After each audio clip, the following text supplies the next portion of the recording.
Queridos papitos, un gusto saludarlos. Este es nuestro primer video con orientaciones generales para cuidar el bienestar emocional de nuestras familias en estos momentos.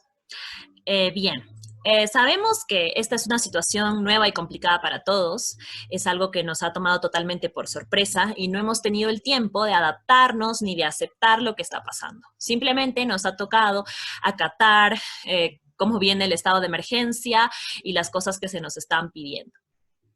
Entonces, hemos perdido el control de nuestras vidas, de nuestra rutina, y por lo tanto, eso nos puede traer muchas emociones desagradables por experimentar, ¿no? Además del confinamiento, también tenemos preocupaciones económicas y, ¿por qué no?, el miedo latente al contagio. De hecho, hemos tomado muchísimas medidas para proteger nuestra salud física, como por ejemplo, ya sabemos, lavarnos las manos, desinfectar todas las cosas que tienen contacto con el exterior, usamos la mascarilla, tomamos la distancia, ¿no? Entre otras medidas, también algunos han optado por empezar a tomar vitamínicos o tratar de fortalecer su sistema inmunológico. Sin embargo, no tenemos claras cuáles son las medidas para proteger nuestra salud mental. Y la salud mental también es muy importante y está muy relacionada también con la salud física. Sabemos que si no estamos bien emocionalmente, también experimentamos malestar físico y nuestro sistema inmunológico también se debilita. Por lo tanto, es muy importante mantener el bienestar emocional. Ahora, tenemos que recordar que no podemos exigir calma a los niños pequeños si primero nosotros no ofrecemos calma. Los adultos tenemos que ser la fuente de calma. Sin embargo, entendemos que en estos momentos, como ya lo dije, las emociones que predominen sean otras, ¿no? No es la calma, es la ansiedad, de repente la frustración, el enojo, la tristeza, entre otras muchas emociones que nos está costando gestionar.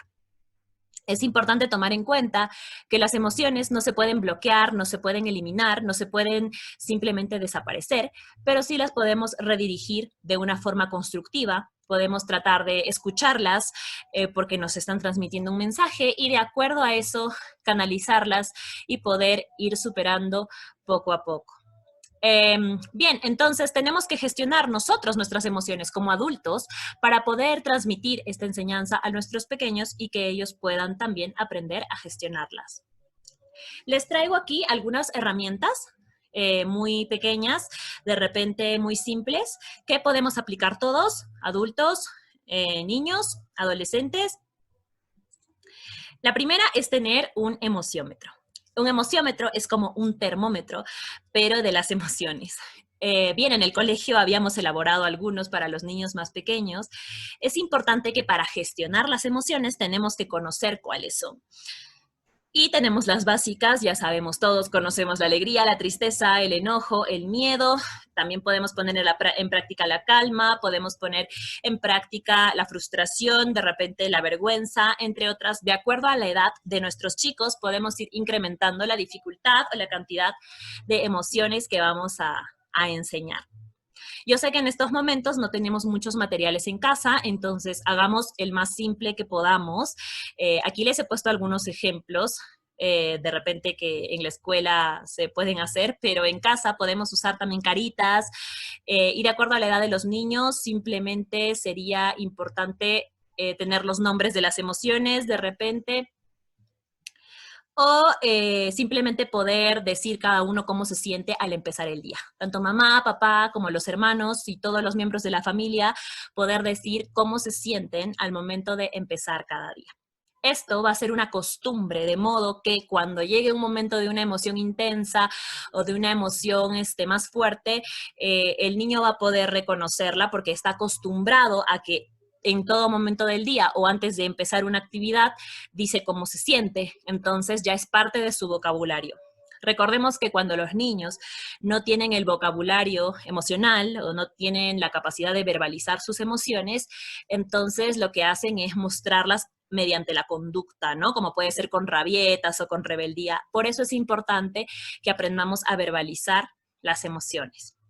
Una vez que las tenemos reconocidas, podemos comprender qué es lo que ellas nos quieren decir. Bien, este es el primer ejercicio entonces, tratemos de hacerlo cotidiano, que todos los días podamos decir cómo nos sentimos de repente antes de empezar la clase o antes de cambiar de actividad, poder compartir cómo nos estamos sintiendo. Otra cosa que tiene que ser cotidiana es el tema de respirar. Practicar ejercicios de respiración. La respiración nos devuelve el control de nuestro cuerpo, nos devuelve el control sobre nosotros mismos. Si nos acostumbramos a respirar en momentos del día, en momentos cualquiera del día, entonces cuando experimentemos una emoción, nos vamos a acordar de esta técnica y también la vamos a poner en práctica. No es que vamos a respirar solo cuando estemos enojados, no, tenemos que hacerlo algo cotidiano. En la mañana, también, como les decía, buscar momentos de relajación especial para todos los miembros de la familia. Hay muchos ejercicios de respiración que se pueden hacer incluso con juegos y podemos encontrar algunos adecuados a la edad de los niños o de los adolescentes para poder poner en práctica. Nosotros los adultos debemos también practicar la respiración con bastante frecuencia para poder controlar nuestras emociones de estrés, de ansiedad, entre otras. Luego tenemos otra técnica que también es muy útil. Yo le llamo visualización en el caso de los adultos, porque es más fácil poder de repente imaginarnos algo abstracto, y en el caso de los niños podemos hacerlo mediante un dibujo. Se trata de tratar de darle forma a la emoción que estamos sintiendo. Entonces voy a tratar de imaginar mi enojo o mi frustración, voy a tratar de colocarla en un lugar de mi cuerpo donde la estoy sintiendo, en el pecho, en el estómago, en el cuello, y qué forma tiene. Voy a tratar de moldearla, voy a tratar de darle de repente un rostro, ¿no? Y a partir de que me la voy imaginando, voy tratando también de irla transformando en otra cosa, ¿no? Puedo irla moldeando, si es un monstruito, lo puedo ir moldeando en algo más bonito, en algo gracioso, en algo que me guste. Y en el caso del dibujo, para los niños, igual. También pueden ellos visualizar su enojo, darle forma, dibujarlo como un monstruo, quizás ponerle la cara que quieran, y después podemos arrugar el dibujo o podemos cambiar el dibujo a algo más agradable mientras estamos procesando esta emoción.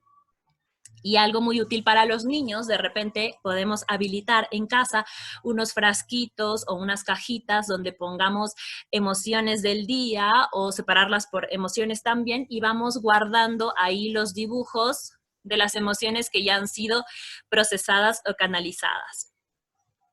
Recordemos que a veces cuando experimentamos una emoción no necesitamos que se dé una solución a ella necesariamente, sino más bien como aceptarla, acogerla hasta que se pueda ir superando.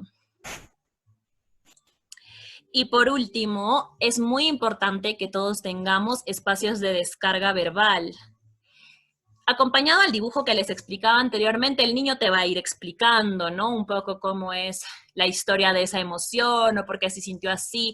Y en el momento que lo va verbalizando, lo va canalizando. Igualmente nosotros los adultos, cuando necesitamos descargarnos emocionalmente, a veces solo necesitamos conversar.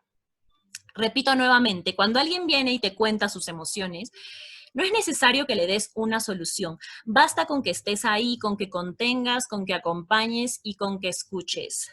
Eso es muchas veces suficiente para que la emoción pueda ser procesada. Entonces, queridos papitos, tienen que poder contar entre sí, ustedes de repente, o como pareja, o con algún familiar que tengan mucha confianza, o mejores amigas, mejores amigos, tener espacios donde puedan descargarse emocionalmente con sus pares. Obviamente no necesariamente con los niños, porque hay algunas cosas que son muy difíciles de manejar para ellos. Claro que sí, los adultos podemos mostrar nuestras emociones a los niños de una forma que ellos también pueden ser empáticos y comprendernos, pero ya sabemos que hay algunos problemas nuestros que son de que son mucho más extensos o de mayor carga, y esas son buenas que los compartamos con nuestros pares o en todo caso con una persona profesional que también los pueda escuchar.